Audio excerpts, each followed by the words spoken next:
So I know a lot of new cyclists, especially people that are new to road cycling, aren't too sure how to use the handlebars or what they're actually used for. So handlebars I'm talking about are the ones that have the drops. So they've got the curled bars, which I'm about to show you.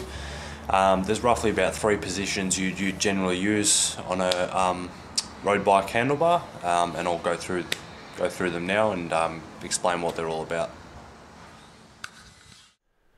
Okay, so here we are in the first position, and these are called the hoods.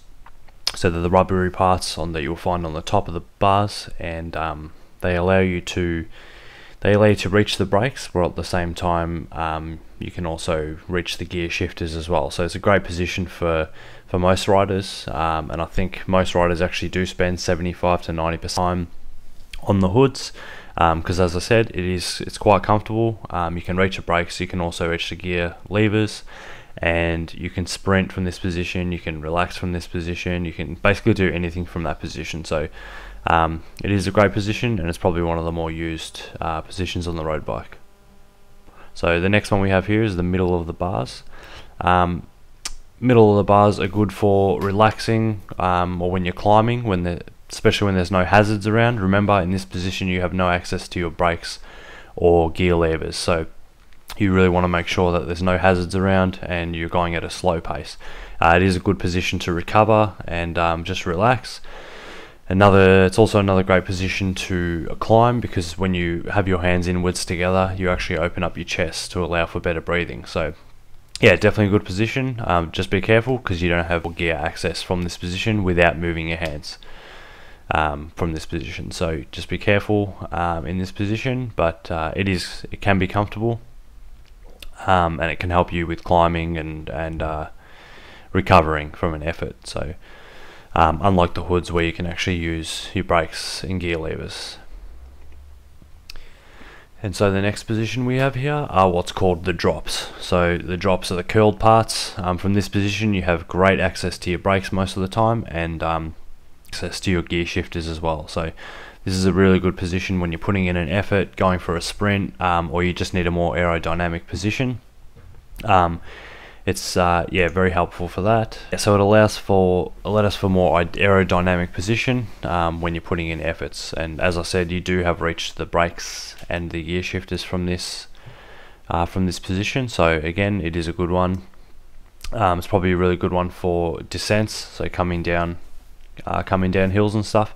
Just be careful, because in this position the bike does feel a little bit different. If you've never ridden a road bike before, the drop position can be a bit strange for some. So yeah, just take your time and get used to all the positions, and just remember, in the middle of the bars, just be very careful if there's traffic or anything like that around, when you don't have access to brakes or gear levers.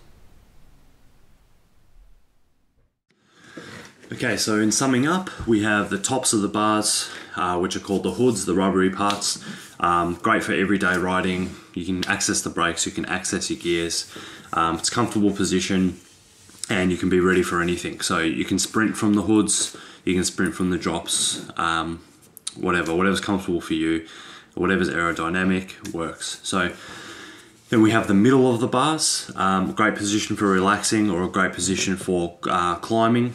It's probably a better position for lower speeds, because again, you have no access to your brakes or gears from the middle section there. It's great for climbing, because as you bring your arms in, you're actually opening your chest. So great position for climbing. The drops are good for sprinting, and just a good way to change position. You can ride normally in the drops, that's fine. This position has the best leverage over the brakes, and you can still reach the gears very easily as well. So they're the 3 main positions of a road bike handlebar. Those are the 3 basic positions, and the ones, as I said, the one you'll use most is probably the hoods, the ones on top, the rubbery parts, because it is comfortable and you can sprint and control the bike very easily from the hoods.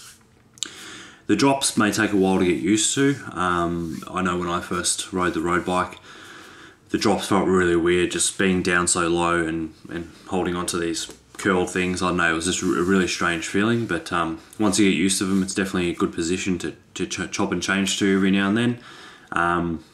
And yeah, the reason I love the road bike is because of those positions. You can change all the time, so you know you're not going to get as much shoulder soreness or hand soreness or anything like that. So you know, I might be going for a ride on the bike track, and I may change my position, you know, many times over the whole ride. I'll be on the hoods most of the time for sure, but I might be a part where there's a climb or a part where it's safe to do so, where I will put my hands in the middle of the bars and just pedal along, and then I may use the drops for sprinting or just to change position in general. So again, they're the 3 basic positions on a road bike handlebar.